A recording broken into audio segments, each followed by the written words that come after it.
Best Moments episode of Futures Radio Show, sponsored by CME Group, the world's leading and most diverse futures and options exchange. CME Group's markets help individuals and businesses around the world effectively manage risk.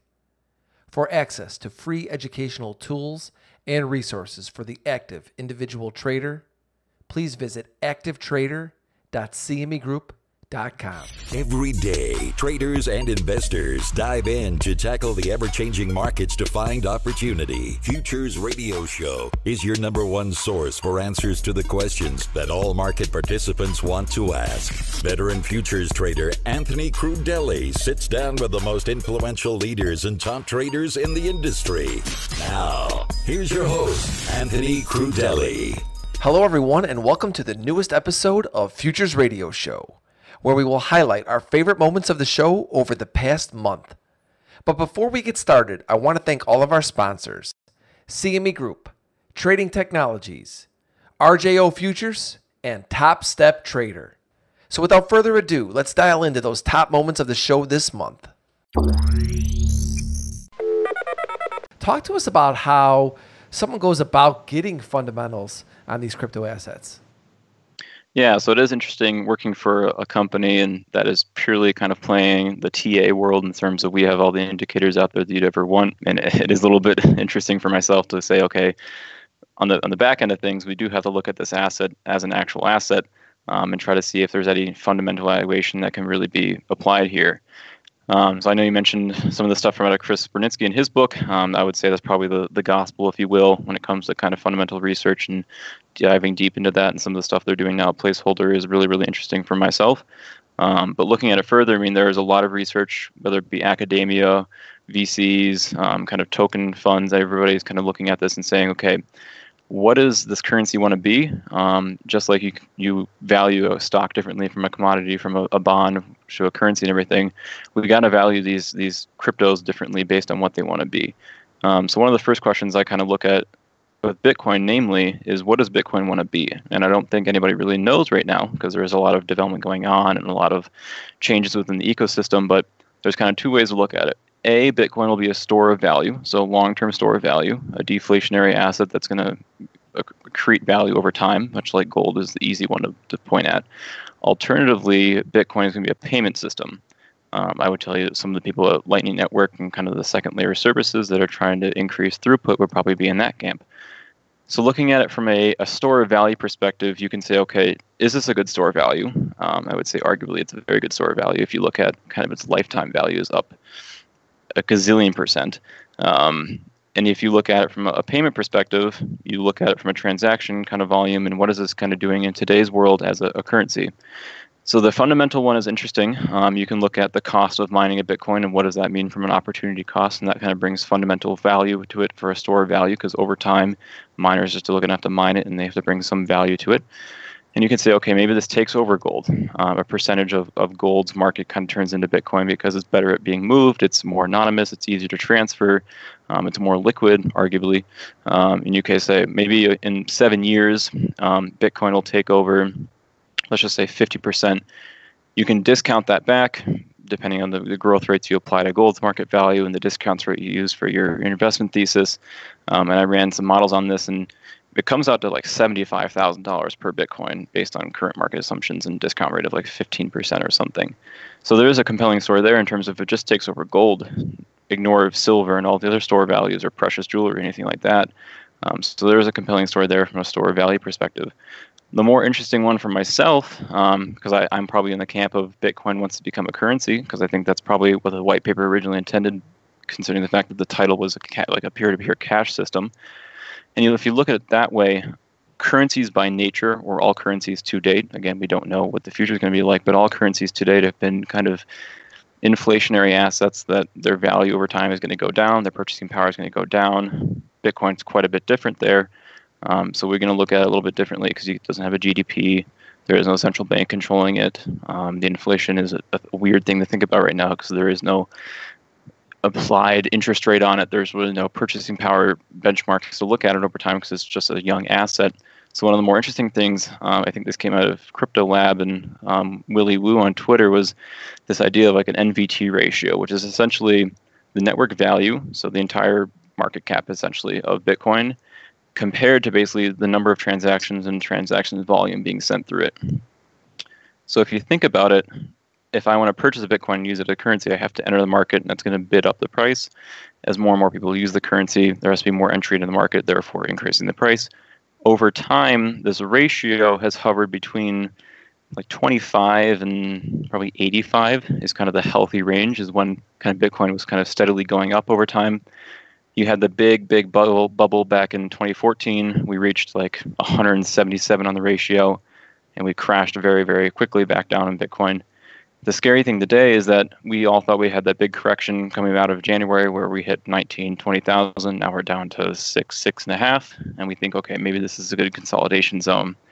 If you look at it from a fundamental basis, the NVT ratio, so the number or the ratio that measures Bitcoin as an actual fundamental asset being used for a fundamental reason, a currency, for example, is actually still far above the historical average, and it's around 180 right now on a rolling 30-day basis or so. So Bitcoin, even though the price has gone down 70, 75% arguably, the transactions are still quite anemic, and it's not really being used as a currency, which is pretty scary from a fundamental kind of perspective, because there is arguably still quite a ways to fall for the price, or alternatively, I mean, every ratio has two sides. The payment mechanism of Bitcoin has to increase quite a bit to meet kind of the current network value. Let's talk a little bit about what's going on with you and market technology at CME Group. Can you talk through some of the latest business initiatives you are focused on at CME and why? Yeah, I would love to. So, to kind of tell you where we've been focused, it's probably good to start at one of our baseline products called CME Data Mine. And CME Data Mine has been around for a number of years. It's where CME Group hosts its historical collection of market data going back to like the 1970s. And that's really important for a number of reasons. You can get end-of-day data, market depth data, number of time and sales data, number of data sources from there across all of our products, like I said, going back decades. But where we've really evolved the platform in the last couple of years, and I certainly cannot take all the credit for that. There's lots of team members, Adam Monterey, Dave Gresky, Craig Mohan, that have had the vision and foresight around this platform to help build it out. But where we've taken it is it's now a web-based portal where customers can access data mine online. And so they can call up their data that they'd like to see. So the reason, folks do, take a look at data mine data is because they want to potentially test, strategies out and use historical data, to help do that in a new market that they may be foraying into. And so to be able to call up that data online, because we actually store the data, which is a nuance in the last couple of years, year and a half, in the cloud. And so where this is really revolutionary is that we used to get the data orders through the phone. I think we at one point took PayPal and faxed paperwork back and forth between customers and had one person really focused on sales, which is in the millions with regards to that business.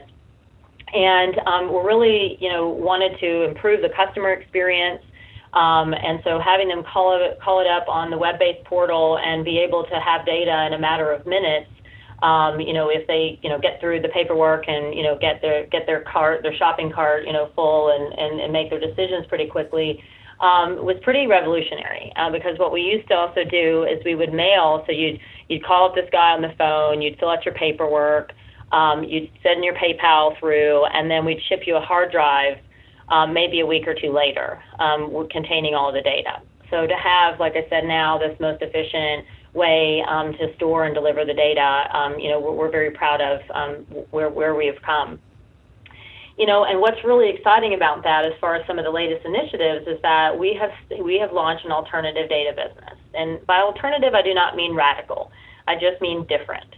And so different from, the norm, market data sources. And so what we're seeing over the last, couple of years are companies coming out with different types of data sources that are, mapping to, market movements or market products. And so what CME Group is very focused on is we want to work with products that are akin to our marketplace. So there's tons and tons of alternative data sources out there. They can apply, to multiple, verticals across the industries. Certainly some apply more on the equity side than, the future side, depending on the product set. So what we try to do is go out and, the sales team, the market technology sales team goes out and they look for specific data producers that have data sets that would be really relative to our market players. And the role we're trying to play is get those data sets into CME Data Mine so that our very large distribution base of customers have a single portal to say, these are potential data sets that we have done, data science evaluation on and have found that, there are good correlations to this data set and CME Group's data. Now, I will say that, traders are responsible for their own trading strategies around that, but we do look at the data sets and make sure that there are correlations. We've launched a couple that we've talked about now for a few months, Orbital Insight Energy, which provides access to global and regional crude oil volume estimates. And then we've also talked about Tellus Labs, which is a crop health index. And both of them are satellite-based companies that, kind of help do predictive analytics, whether it be in oil storage capacity or, plant conditions as it pertains to Tellus Labs. But, we're really excited because our two most recent data sources that we are just announcing into DataMine is a company called RS Metrics, and they have a product called Metal Signals Copper, which provides data on satellite imagery-based trends and estimates of global copper production and storage. And, that type of data can be found, daily, weekly, monthly, year over year, and gives estimations, growth in raw materials as well as finished products stored, outside approximately about 100 global copper smelters, I think is what they're called, and storage facilities. So very, very, cool for our metals, suite of products to take a look at. And then we've also been working with a company called Bantix. Some people may know Bantix because they provide the Quick Strike application in CME Group's front-end application, but they also, in DataMine, are going to provide access to Quick Strike end-of-day implied volatility curves for about 40 CME Group products via its Quick Vol historical volatility tool. I know that's a mouthful, but basically these are new data sets that include both listed and constant maturity expiration curves, as well as realized historical volatility for all related futures products. So for folks focusing in, options, it could be a really unique data set for them to take a look at. And so, those are some things that we've been working on from an alternative data perspective for, I'd say, over a year now. We've been working on a baseline contract, getting DataMine ready, and understanding how we want to take on this business. But most importantly, we've been doing a ton of customer research to validate the direction that, we had opted to take with the data producers and, how CME Group could play a role. I want to talk about institutional investing a little bit. I think it was Jameson Lopp or Pomp. They put a tweet out saying Bitcoin doesn't need institutional investors. Institutional investors need Bitcoin. So I want to know what you think about that. And also, what are some factors institutional investors may want to consider with respect to adding exposure to these crypto assets and blockchain technology? Sure. Well, I like that tweet. But so I think, from an institutional standpoint, I think it's important to think about the opportunity cost of waiting to invest. Waiting for these markets to become more mature, waiting for more infrastructure to get built in. Because I think there's a tremendous amount of opportunity now, and if you wait for the industry to mature, you may give up some of that potential for upside appreciation. I think institutional investors need to get comfortable with the volatility of this asset class. Now, I don't know for certain, but I would guess that many crypto hedge funds were down 40 to 50% during the last couple of quarters. That is not something you see very often with a traditional hedge fund. So I think institutional investors need to think about how they want to manage that. I also think sizing can be interesting. With the volatility we had last fall, if a manager allocated a small portion of its portfolio to the crypto space, suddenly that small portion became a very large allocation. Of course, that sizing may have then taken care of itself the last couple of quarters when the markets went down, but it's something to think about. And then broadly speaking, I think there's a lot of value that may come from these new protocols that won't necessarily accrue over into the equity markets. So if you're investing in traditional equities in the S&P, and if a protocol like our chain or Tezos becomes hugely successful, I don't think that value shifts over to the traditional equities markets necessarily. From a trading standpoint, this is still largely a retail marketplace. So in a sense, you have a lot of retail investors who are willing to give you their alpha. So from a trading standpoint, I think that's always interesting. One of the things I want to talk about today is the financial transaction tax. I mean, this is just one of those things that can have a massive impact on the financial industry. So if you could tell everybody who's proposing the financial transaction taxes and what they're proposing. Sure. So Senator Bernie Sanders has introduced, it's a Groundhog Day. He keeps on introducing this bill, the Inclusive Prosperity Act. The most recent one is Bill S-805. And, it's been billed as a law that would, make Wall Street pay its fair share. And what it does is it taxes futures at 0.5 basis point, bonds at 10 basis points, and then equities at 50 basis points. But when you, really look closely at the numbers and run the numbers, it actually has a much bigger impact than just, penalizing Wall Street. It really ends up, at the end of the day, hitting home a lot of the unions and their pension funds. So Kirsten, you've talked about pension funds, but what about the individual investors? And if you could give us an example of maybe how this financial transaction tax would impact their portfolio. So an individual investor, if they had a mutual fund holdings of, let's say, $100,000 held over their working life of 40 years, well, they would be estimated to pay $48,000 in financial transaction tax fees. And that's because it's in a mutual fund. Each dollar isn't just held for those 40 years, but each mutual fund has a turnover rate. This is estimating a 50% turnover rate, which is conservative. Some mutual funds have a much higher, 80% or over 100% turnover rate. So that $48,000 is a modest estimate of the impact. I mean, this is why traders out there listening to this, it's so important to stay on top of what's happening with politics. As much as we don't really like it, it really, you're talking about that could, like I said, this could have a massive impact. So I know at MMI, you guys educate the public on these types of things. So what are you guys doing to educate traders and investors so they're aware of what's going on? Sure. So we have been pretty active in, I'd say, educating the pension fund community. There are 15 million union workers in the country that rely on their pension funds. So we've really been active with that. And we've also published a series of op-eds. And actually, just in August, we're coming out with a study that will publish kind of indicating some of the key results of how this financial transaction tax would really hit the savings community. So what do you see happening? So what I see is this.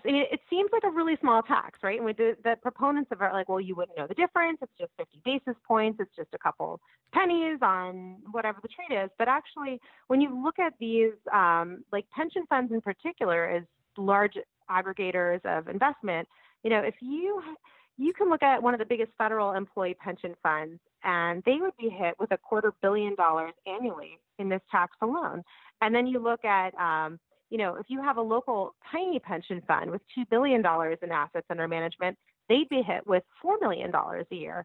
And then when you look at some of the larger pension funds, like there's a New York City employee pension fund, it's like 5 different employee unions, they'd be hit with over $1 billion a year in taxes. California pension fund, almost $1 billion as well.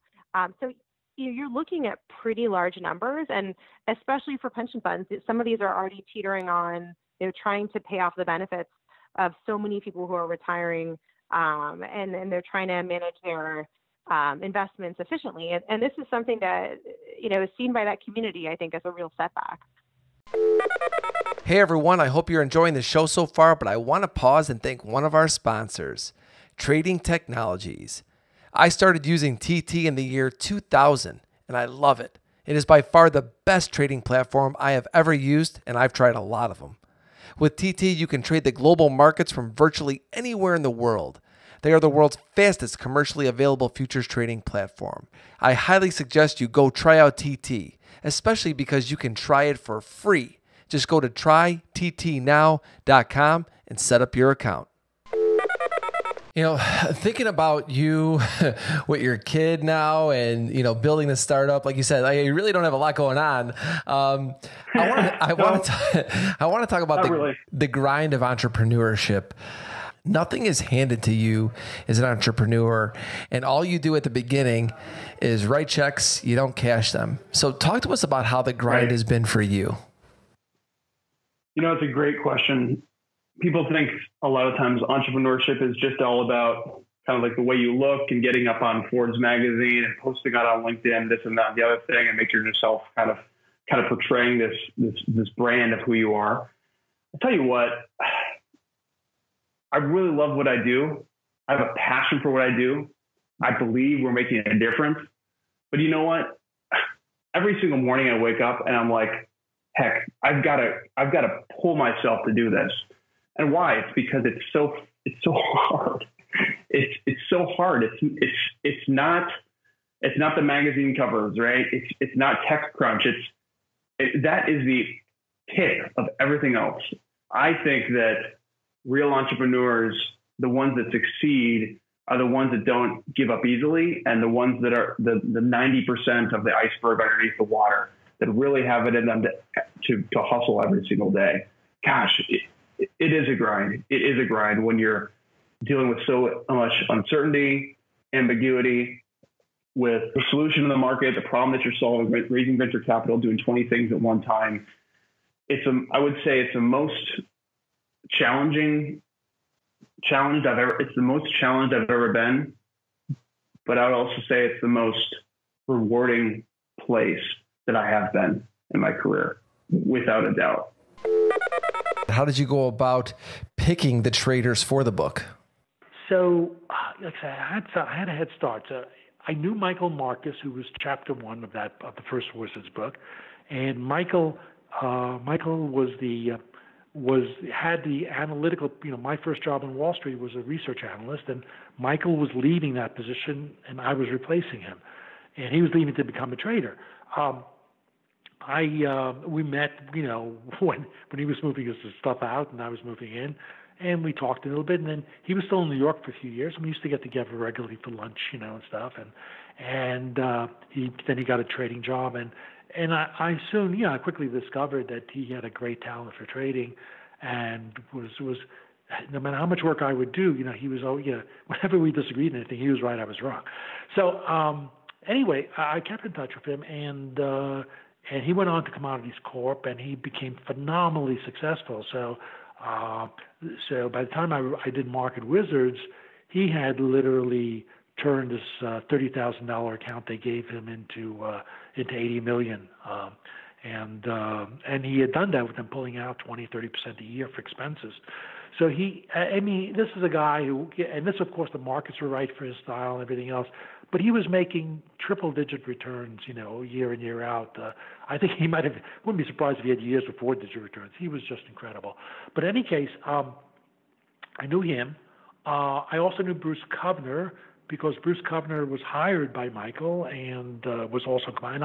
And I was actually hired by Michael after I did the sabbatical. Before I went back to Wall Street again, I worked at Commodities Corp as for Michael, for a little over a year. So I knew him through that. So I had the Commodities Corp Association. So I knew Michael and Bruce, who were both in Market Wizards, and arguably two of the best traders ever. And then through them I got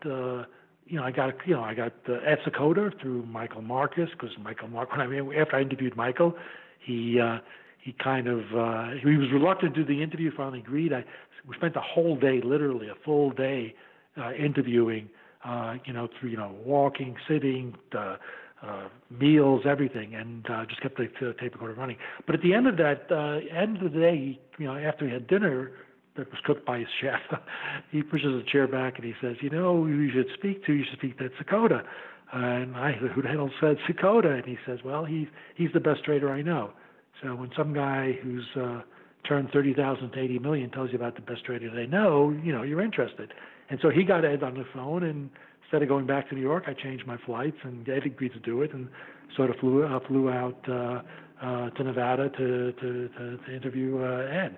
So there's like three as an example. There are other people, and every time I interviewed somebody, I would ask if they had any recommendation. There were some people I just didn't know, but knew of, like Jim Rogers. I knew Jim Stewart was teaching a course in Columbia, and so what I did is I sent him my first book, A Complete Guide to the Futures Market. Say, hey Jim, I'm not a journalist. I'm really somebody who's market, interested in markets. And I want to do this book. And I explained in the letter with the book, and he agreed. And so that was the way I kind of pieced it together. But I did have a head start. If I didn't know anybody, it would have been, maybe it would have been impossible to do. So no fundamentals at all, intraday trading, top-down approach, market profile, some VWAP and other things. So give us the one thing that you believe within your technical strategy that gives you the edge over someone else. So first of all, if I could quickly, and this may be helpful to some, just kind of quickly define an edge, because I think that word gets a little bastardized from time to time. It can mean different things. I really mean like a positive expectancy, like a mathematical formula of that combination of really two key things that going to make up an edge in combination, okay?